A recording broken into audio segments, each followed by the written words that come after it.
આજે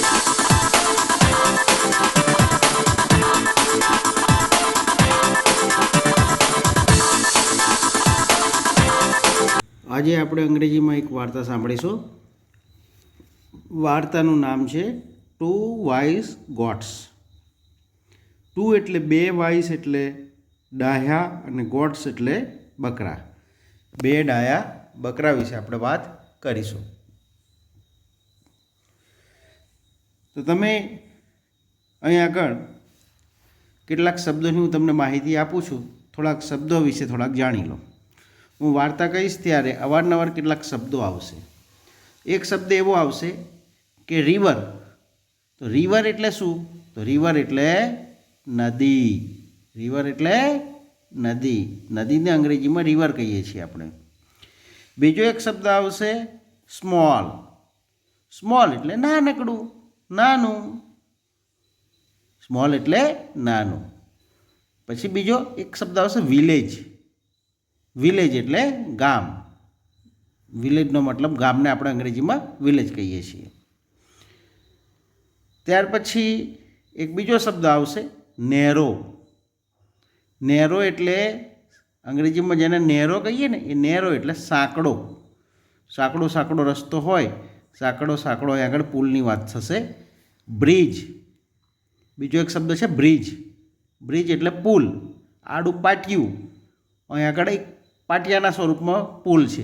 કોઈ નદી ઉપર આવવા જવા માટે બનાવે ને, પણ એ સમય જૂના જમાનાની વાત છે એટલે અહીં આગળ નાનકડું સાંકડા પાટિયામાંથી બનાવેલો છે.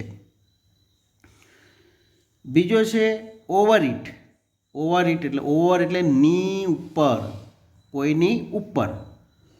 ઈટ એટલે તે કોઈની ઉપર છે મતલબ. ત્યાર પછી કેમ. કેમ એટલે આવવું.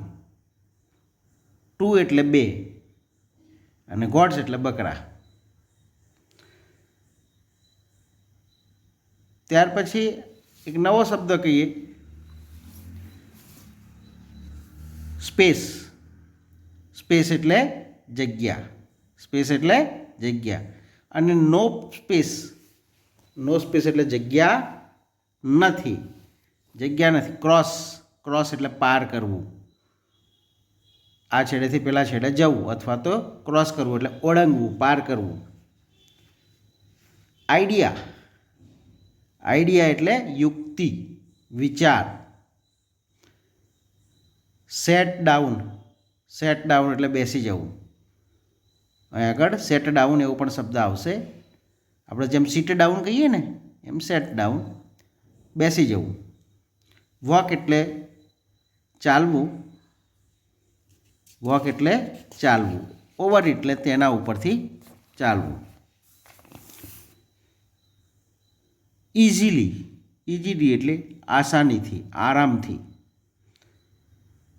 બહુ ઝડપથી, કોઈ તકલીફ વગર એને ઇઝીલી કહીએ.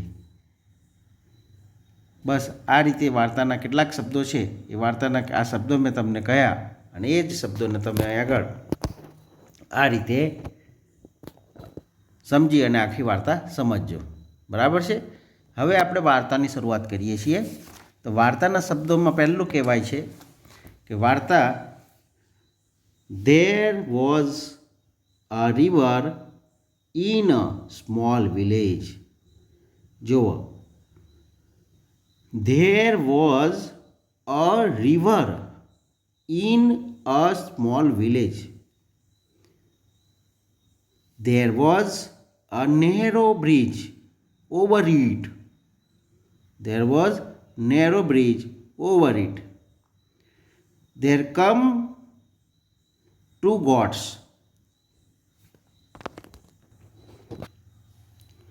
They were on a narrow bridge. There was no space to cross the bridge. There was no space to cross the bridge. They had an idea. They had an idea. One goat sat down. The other walked over it. Other walked over it. Thus, they crossed the narrow bridge. Thus, they crossed the narrow bridge easily. They were wise God. They were wise God. બાળકો, આ વાર્તા મેં તમને અંગ્રેજીમાં કીધી. ચિત્રના આધારે તમે થોડુંક ચિત્ર જોઈને ખબર પડશે, પરંતુ થોડુંક વાર્તાનો પણ હું તમને કેવું શું કહેવાય છે એક એક વાક્ય બોલીને પણ કહું છું. There was a river in a small village. પહેલું વાક્ય બોલેલો હું. There was a river in a small village. તો કે ત્યાં ગામમાં એક નાનકડું ગામ હતું, એમાં નદી હતી. There was narrow bridge over it. અને આ નદી ઉપર નેરો એટલે સાંકડો, બ્રિજ એટલે પુલ હતો, લાકડાનો પાટિયાનો પુલ બનાવેલો હતો. ધેર કેમ 2 goats. તો ત્યાં આગળ એ પુલ ઉપર 2 કેમ્સ એટલે આવ્યા. 2 એટલે 2 અને ગોટ્સ એટલે બકરા, 2 બકરા આવ્યા. There were on a narrow bridge. અને 2 બકરા આ સાંકડા પુલ ઉપર આવે છે, એની ઉપર બંને સામસામા થઈ જાય છે. There was no space to cross the bridge. હવે આ પુલને પાર કરવા માટે પુલ ઉપર કોઈ જગ્યા છે નહીં. હવે જગ્યા નથી, સાઈડમાંથી જવાય એવું નથી, તો શું કરવાનું?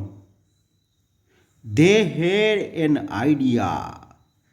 તેમણીએ એક યુક્તિ વિચારી.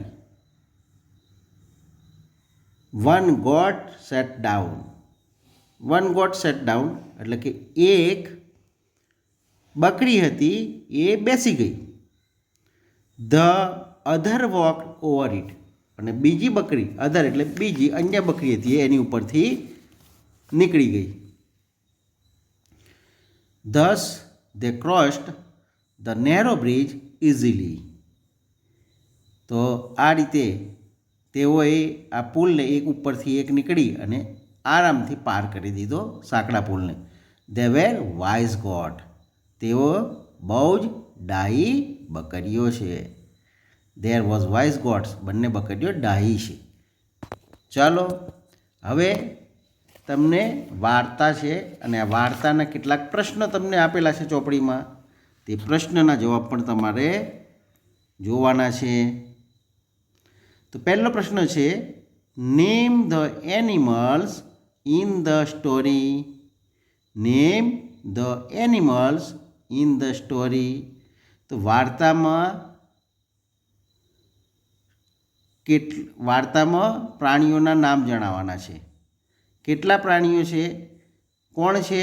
તો 2 goats. 2 બકરા છે. બરાબર છે. બીજું છે, ધેર વેર ખાલી જગ્યા ગોટ્સ. જો ધેર વેર ખાલી જગ્યા ગોટ્સ, અહીં આગળ આ ખાલી જગ્યામાં 2 જવાબ આવી શકે. ધેર વેર 2 goats, આવો પણ જવાબ આવે. બીજો એટલે કે 2 બકરા હતા. બીજો જવાબ એવો આવે, ધેર વેર વાઇસ ગોટ્સ, એટલે કે ડાહ્યા બકરા હતા. બંને જવાબ લખાય. 2 પણ લખાય, બોલાય, અને વાઇસ પણ બોલાય. 2 હતા એટલે 2 કહેવાય, અને વાઇસ એટલે તો ડાહ્યા ડમરા. ત્રીજો પ્રશ્ન એવો છે કે બોટનો રેમિંગ વર્ડ છે એ ગોટ છે. બોટનો રેમિંગ વર્ડ એટલે જેમ આપણે ગુજરાતીમાં સુખ દુઃખ એમ કહીએ ને, સુખ દુઃખ આવા શબ્દો જે હોય, સાચું ખોટું, આવી રીતે એક આ રેમિંગ વર્ડ એના જેવો જ બીજો શબ્દ બોટનું ગોટ થાય. બોટનું ગોટ થાય.